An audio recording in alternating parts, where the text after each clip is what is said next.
नमस्कार state news. नमस्कार, हमारा राजस्थान बुलेटिन में आप सभी का स्वागत है।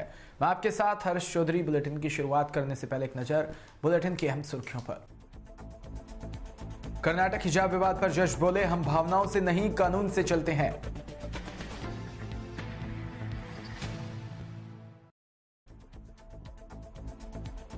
भोपाल में दुष्कर्म और रीट परीक्षा में हुए धांधली की सीबीआई जांच को लेकर छात्रों ने राज्यपाल के नाम सौंपा ज्ञापन। अरबल नगरी किशनगढ़ में लूट की वारदातें थमने का नाम नहीं ले रही। बाइक सवार बदमाश ने घर की एक महिला पर मारा झपट्टा, सिर पर लगा सोने का बोला ले उड़ा। खबर कर्नाटक से, जहां हाईकोर्ट में मंगलवार को हिजाब मामले में मुस्लिम छात्राओं की 4 याचिकाओं पर सुनवाई हो रही है। जस्टिस कृष्णा दीक्षित ने कहा कि हम कानून और कानून के मुताबिक चलेंगे, किसी के जुनून या भावनाओं से नहीं। जो संविधान कहेगा हम वही करेंगे। संविधान ही हमारे लिए भगवत गीता है। उन्होंने कहा कि एक मामले में जो भी फैसला होगा वह सभी याचिकाओं पर लागू होगा। हाईकोर्ट में सुनवाई करीब 1:45 बजे तक रोक दी गई, जो दोपहर 3 बजे के बाद फिर से शुरू हुई। कर्नाटक हाईकोर्ट की बेंच ने मामले की सुनवाई की शुरुआत से में पहले ही पॉइंट की पुष्टि के लिए पवित्र कुरान की एक प्रति मांगी। जस्टिस दीक्षित ने पूछा कि यह कुरान की प्रमाणिक प्रति है, इस पर तो कोई विवाद नहीं। कुरान की कॉपी बेंगलोर के शांति प्रकाश पब्लिशर्स ने प्रकाशित की। एडवोकेट जनरल ने कहा कि कुरान के कई अनुवाद है। कुचामन से खबर, जहां उपखंड की ग्राम पंचायत मंडावरा के पालड़ी में उपस्वास्थ्य केंद्र पालड़ी में कार्यरत नर्स मोनिका को हटाने के विरोध में ग्रामीणों ने ताला और धरने पर बैठ गए। मंडावरा सरपंच गोविंद सिंह कसना और मनोज चौधरी, बालूराम वार्ड पंच चेनाराम और सैकड़ों ग्रामीण महिलाएं मौजूद रही। उनकी मांग है कि जब तक मोनिका को वापस नहीं लगाया जाएगा तब तक ताला रहेगा। ग्रामीणों का कहना है कि जब से मोनिका स्वास्थ्य केंद्र में कार्य कर रही है तब ग्रामीणों की कोई परेशानी नहीं हुई। हर वक्त स्वास्थ्य केंद्र में उनकी तरफ से सेवा मिलती रहे। ऐसे कर्मचारी को हटाना ग्रामीणों को काफी बड़ा नुकसान होगा। सूरतगढ़ से खबर, जहां ग्रामीण क्षेत्र व शहरी क्षेत्र में उपभोक्ताओं द्वारा लाइट बिल का चार्ज बढ़ाने व विद्युत विभाग के खिलाफ नायब तहसीलदार को ज्ञापन सौंपकर अवगत करवाया गया। कहा कि विद्युत विभाग अपनी मनमानी कर रहा है और बंद पड़े कनेक्शन का बिल विद्युत विभाग द्वारा उपभोक्ताओं को भेजा जा रहा है। विद्युत विभाग की बहुत सी कमियां हैं जिसको लेकर जनता परेशान है। अगर जनता की समस्या का समाधान नहीं हुआ तो जल्द ही बड़ा आंदोलन किया जाएगा। तो हरीश जी, आज किस मैटर को लेकर आप तहसील कार्यालय पहुंचे? ये आज जो मैटर है, पिछले 20 दिन से लगातार गांव के अंदर ऑडिट के नाम पर ये तुगलकी फरमान जो JDBBNL, जिसको हम ईस्ट इंडिया कंपनी का दूसरा अवतार कह रहे हैं, वो भेज रहे हैं, उसके खिलाफ गांवों के शहर के बिजली उपभोक्ता वो इकट्ठे हुए। हम बिजली बोर्ड में पहले इकट्ठे हुए, उसके बाद में अभी SDM साहब को एक ज्ञापन देकर कल से अनिश्चितकालीन धरना है वो शुरू कर रहे हैं। अभी SDM साहब बाहर गए हुए थे। ये काला चिट्ठा हमारे पास है। सूरतगढ़ के 1500 से ज्यादा बिजली उपभोक्ताओं के तो हमने बिल निकाले हैं, जो हम तक आए हैं, जिन्होंने ये कहा है कि भाई साहब हमारे ये गलत रूप से राशि लगी 3000 से लेकर और 10,000 तक का जी। कितनी संवेदनहीन बात है, संवेदनहीन बात। या आप पराकाष्ठा देखो संवेदनहीनता की, कि क्या आपके बिल जो है, आपके मीटर जो है वो स्लो चल रहे हैं। कब के 1 साल पहले की, 2 साल पहले, 3 साल पहले। तारे इनकी, खंबे इनके, बिजली, अगर कोई इनमें से कोई खराब है तो उसकी जिम्मेदारी विद्युत विभाग की है। उसकी प्लेंटी विद्युत विभाग को भरनी चाहिए। उपभोक्ता के ऊपर आप सोचोगे भी 100 रुपए का लाख रुपए बना रहे हैं। बहुत सारे ऐसे बिल हैं जो लाख रुपए के बिल है और जिनके 200-300 रुपए बिल आता था। इतना क्या हो गया भाई, इतना क्या करने लगे? एक आम किसान के घर पे 2 CFL, एक पंखा चलता है, उसके बदले में 50-50 हजार रुपए के बिल आए। तो हम कल से न केवल निश्चितकालीन धरना शुरू कर रहे हैं, बल्कि इस ईस्ट इंडिया कंपनी को बेनकाब करने का काम करेंगे। आज ज्ञापन देने का हमने काम किया है। अब गाँव के अंदर, शहरों के अंदर हम लोगों को जागरूक करने का काम कर रहे हैं और इस लड़ाई को लंबी लड़ाई लेके जाएंगे जब तक न्याय नहीं मिलेगा।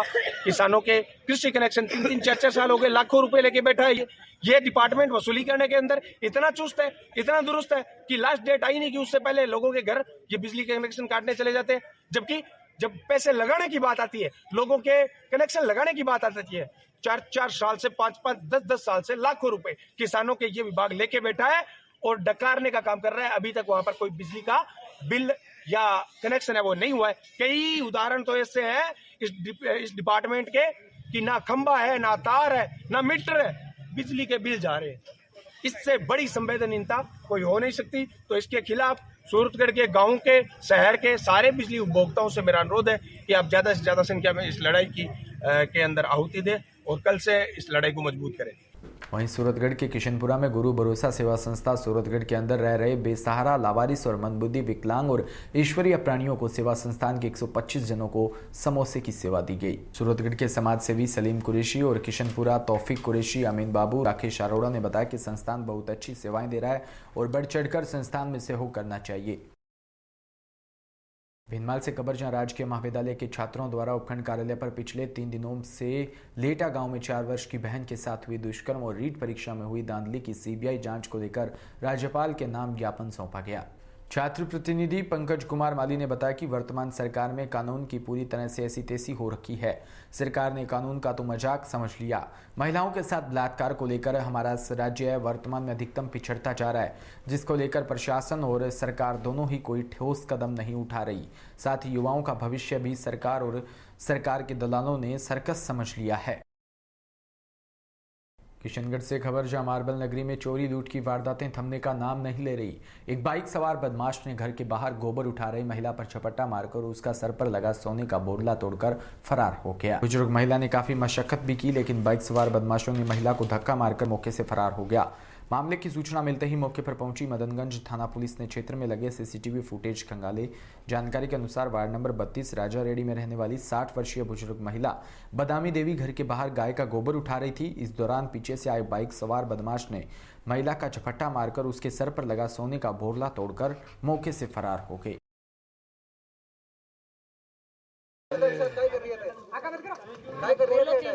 अटे पोठा ले रही है, दगो छबलियो फड़ियो अठिनो वही रेख तो गली में मारे हाथ था थियो जो गली में थी को मौकोन फेर बन्ने गियो भी गली में गियो बठिनो 4 पैर अटार उब गयो ने जर माई मार मैं देख अटकी किराएदार आता रहे कोई पोस्ट था दिखे किराएदार के जो मैं भी देख बला के देख कर मुड़ी जत्ते मारे ठात कर कितना जणा है गाड़ी मोटरसाइकिल पर। हां फिर काय करे वो तोड़ ले अटा हाथ कर लिया जो आडी फट गई मैं ऑटो पकड़ लिया जो छोड़या वाला आडी फटक दे फिर आडी पट्टे कड़ी नहीं जा पट कितना तोड़ा वो 5 मादले आसो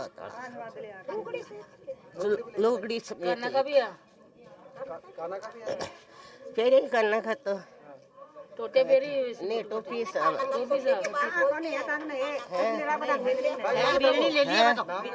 मरना भी दावे है। खबर श्री गंगानगर के घरसाना से थाना क्षेत्र के 25 वाली पुलिया 5 डीडी के पास ट्रैक्टर का टायर बदलते समय तूड़ी से भरी ट्रॉली गिर जाने से 2 लोगों की मौत हो गई।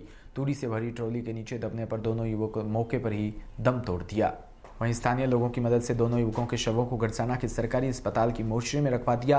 दोनों मृतक घरसाना थाना क्षेत्र के गांव 11P के निवासी थे, जिनकी पहचान रामकुमार और कमीर सिंह के रूप में हुई। वहीं भारतीय जनता पार्टी प्रदेश मुख्य प्रवक्ता व विधायक रामलाल शर्मा ने कहा कि राजस्थान की सरकार ने फैसला किया है कि रीट लेवल 2 को हम निरस्त करते हैं और निरस्त के उपरांत 62,000 पदों के ऊपर भर्ती करने का काम करेंगे। राजस्थान की सरकार ने रीट परीक्षा के संदर्भ में यह निर्णय लिया है, लेकिन भारतीय जनता पार्टी की यह मांग है कि इस पूरी परीक्षा की जांच सीबीआई से होनी चाहिए और इस परीक्षा के अंदर जितनी संदिग्ध भूमिका, चाहे वह माध्यमिक शिक्षा बोर्ड की हो, चाहे राजस्थान सरकार के अधिकारियों की हो, चाहे नकल संगठित गिरोह की हो, चाहे अन्य लोगों की भूमिका हो या राज्य सरकार के मंत्रिमंडल के सदस्यों की भूमिका हो, भारतीय जनता पार्टी की मांग है कि हमेशा से कि रीट परीक्षा की जांच सीबीआई से हो और दूध का दूध और पानी का पानी हो सके। जो गुनाहगार है वह सारे के सारे जेल के सलाखों के पीछे हो। इसलिए रीट के मामले में सरकार ने जो निर्णय लिया उसमें हमारी मांग है कि रीट परीक्षा की जांच सीबीआई से हो और निर्णय लेने के बाद 62,000 पदों पर भर्ती सरकार जारी करे।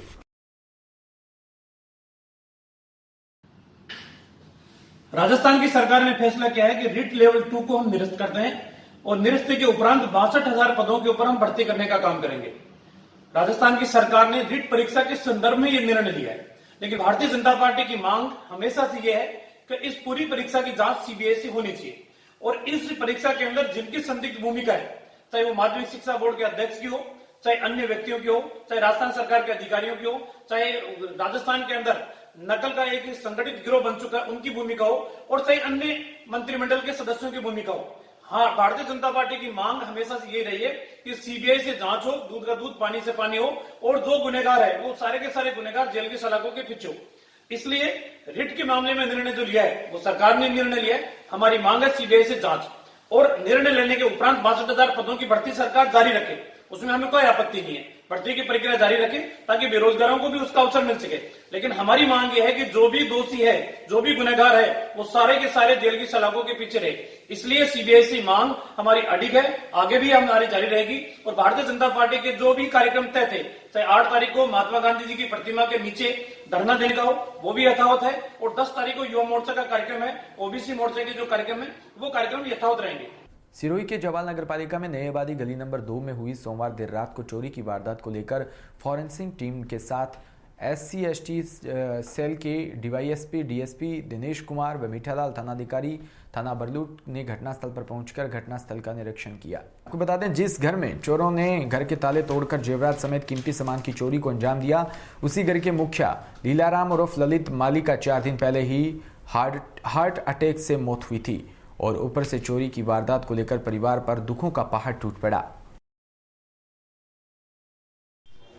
रात्रि में कस्बा जवाल के अंदर ललित कुमार जी माली के घर के अंदर अज्ञात चोरों द्वारा चोरी को दिए गए अंजाम के संबंध में हमारे को इतला मिलते ही हम तत्काल श्रीमान डीवाईएसपी साहब ST/ST सेल दिनेश कुमार जी, मैं मेरा संपूर्ण जाब्ता के मौके पर पहुंचे, जहां पर हमने MOB टीम को कॉल करके साइंटिफिक्स एविडेंस को कलेक्ट करने के लिए उनको बोला गया। उन्होंने श्रीमान डीवाईएसपी साहब SC/ST सेल और हमारे निर्देशन में पूरा ही घटनास्थल का बारीकी से निरीक्षण किया। ताबाद निरीक्षण करने के जो जहाँ पे भी हमें साइंटिफिक्स एविडेंस मिलने की संभावना थी, वहाँ से उन्होंने कलेक्ट किया है। इस कंसल्ट और भी हमने बाद घटनास्थल निरीक्षण के इनके परिवारजनों से पूछताछ किया गया, तो ये बात उभर कर सामने आई कि जो अज्ञात चोर चोरी करने आए थे, उन्होंने जिस स्थान से जो चाबी निकाल के चोरी करने के लिए दरवाजे मकान के खोले हैं अंदर के, वो ऐसा लगता है कि उनके कोई नज़दीकी जानकार लोग ही है, क्योंकि इन्होंने इनके परिवार वालों ने बताया कि हम जब यहाँ आए थे रविवार को शाम को, तो उस दिन हमने पूरा मकान है जो बिल्कुल तालाबंद किया था और तालाबंद करके इनके जो माताजी है भाई गणेश जी के, क्या नाम है उनका, कांता देवी जी, उन्होंने बताया कि मैंने जो मेरे गहने रखे हुए थे, जो मेरे भाई है ललित कुमार जी, उनके घर में वो डबल बेड के अंदर रखे हुए थे उस बैग में से, वहां से इन्होंने कांता देवी जी ने अपना गहना निकाल करके अपने जो भांजी है भाई की बेटी जानू, उनके साथ जो देवी सिंह जी आए थे, उनको दे करके वहां वराड़ भेजा और फिर ये कांता देवी जी और इनके दोनों सुपुत्र इनके गांव चले गए। तो हमने इनसे प्यार से और ढंग से पूछा कि कांता देवी जी, आपने अपने ही गहने क्यों लिए हटाए, जब इसको अन्य जगह पे रखे हुए तो गहने थे वो क्यों नहीं लिए। तो उन्होंने बताया कि ये मुझे लगा ऐसा कि कोई अज्ञात चोर यहाँ चुरा कर चोरी ले जाएगा। तो मुझे लगता है कि श्रीमान डीवाईएसपी साहब से भी इस कंसल्ट निवेदन किया, तो हम प्रयास ये करेंगे कि जल्द से जल्द जो भी व्यक्ति इस वारदात को अंजाम देने वाला है उसको ट्रेस आउट करके उसको ओपन करके हम इस वारदात का खुलासा शीघ्र ही करने का प्रयास करेंगे। Thank you.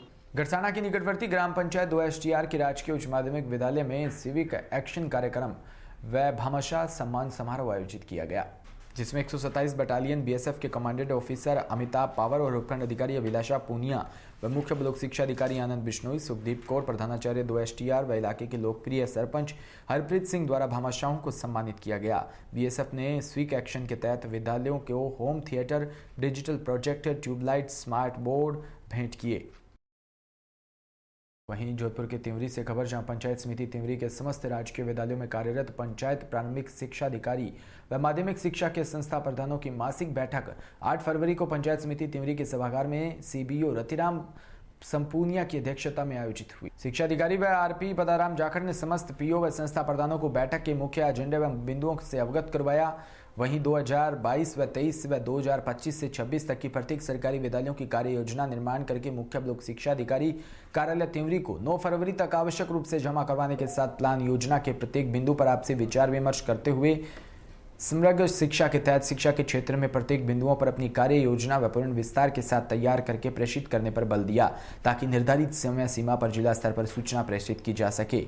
वहीं आरपी रामदयाल मीणा ने बैठक को संबोधित करते हुए तिमरी ब्लॉक की जोधपुर जिले में रैंकिंग में प्रथम स्थान प्राप्त करते बनाए रखने के लिए शाला दर्पण की जिला रैंकिंग के निर्धारित बिंदुओं को प्रतिदिन अपडेट रखने के निर्देश भी दिए। फिलहाल इस बुलेटिन में इतना ही और तमाम खबरों के लिए आप हमारी वेबसाइट www.dpknewsindia.com व जियो टीवी और MX प्ले पर आप हमें लाइव देख सकते हैं।